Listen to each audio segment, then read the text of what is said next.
Parliament ഇന്നും പ്രക്ഷുബ്ധം. പ്രതിപക്ഷ ബഹളം കാരണം സഭാ നടപടികൾ തടസ്സപ്പെട്ടു. 2 മണിവരെ രാജ്യസഭയും ലോക്സഭയും നിർത്തിവെച്ചു.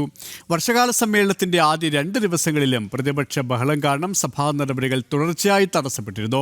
ഇവരുമായി ജിഷ്ണു കൃഷ്ണൻ ചിരികാണ്. ജിഷ്ണു, 2 മണിവരെയാണ് ഇരു സഭകളും നിർത്തിവെച്ചിരിക്കുന്നത്. തുടർച്ചയായി സഭാ നടപടികൾ തടസ്സപ്പെടുത്താനുള്ള ഒരു ആസൂത്രിത നീക്കം തന്നെയാണ് പ്രതിപക്ഷം ഇന്നും ആവർത്തിച്ചത്.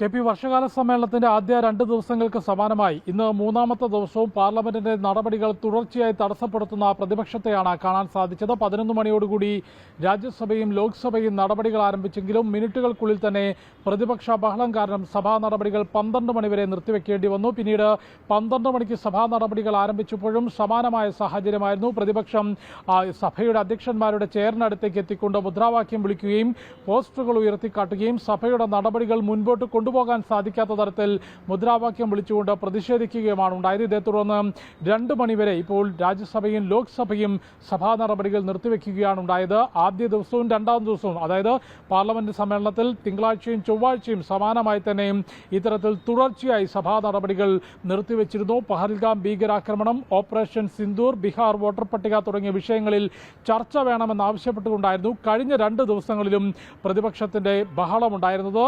ഈ വിഷയങ്ങളിൽ പ്രതിപക്ഷം ഉന്നയിക്കുന്ന ഏത് വിഷയങ്ങളിലും സഭയിൽ ചർച്ച ചെയ്യാം, നിങ്ങൾ പ്രതിഷേധം അവസാനിപ്പിക്കൂ, സീറ്റുകളിൽ പോയിരിക്കൂ, ചർച്ചയ്ക്ക് തുടക്കം കുറിക്കാം എന്ന് ഇന്നലെ ലോക്സഭയിൽ അർജുൻ റാം മെഗ്വാളും കൂടാതെ JP നദ്ദയും കേന്ദ്ര സർക്കാരിന് വേണ്ടി പറഞ്ഞെങ്കിലും ചർച്ചയ്ക്ക് അവസരം നൽകാതെ സഭാ നടപടികൾ നിർത്തിവെച്ചു. കേന്ദ്ര സർക്കാർ ചർച്ചയ്ക്ക് തയ്യാറാണ് എന്ന് അറിയിച്ചതോടുകൂടി ഇന്ന് ഇത്തരം വിഷയങ്ങളിൽ പഹൽഗാമും ഓപ്പറേഷൻ സിന്ദൂറും ബീഹാർ വോട്ടർ പട്ടികയും ഉൾപ്പെടെയുള്ള വിഷയങ്ങളിൽ പ്രധാനമന്ത്രി നേരിട്ട് ഈ മറുപടി പറയണം എന്ന മുദ്രാവാക്യത്തിലേക്ക് പ്രതിപക്ഷം തിരിഞ്ഞു. അതായത് ചർച്ച വേണമെന്നൊരു ഭാഗത്തുനിന്ന് ആവശ്യപ്പെടുകയും ചർച്ചയ്ക്കുള്ള അവസരം ഒരുങ്ങുമ്പോൾ അതിന് നിൽക്കാതെ സഭാ നടപടികൾ തടസ്സപ്പെടുത്തുകയും ചെയ്യുന്ന പ്രതിപക്ഷത്തെയാണ് നമുക്ക് സഭയ്ക്കകത്ത് കാണാൻ സാധിക്കുന്നത്.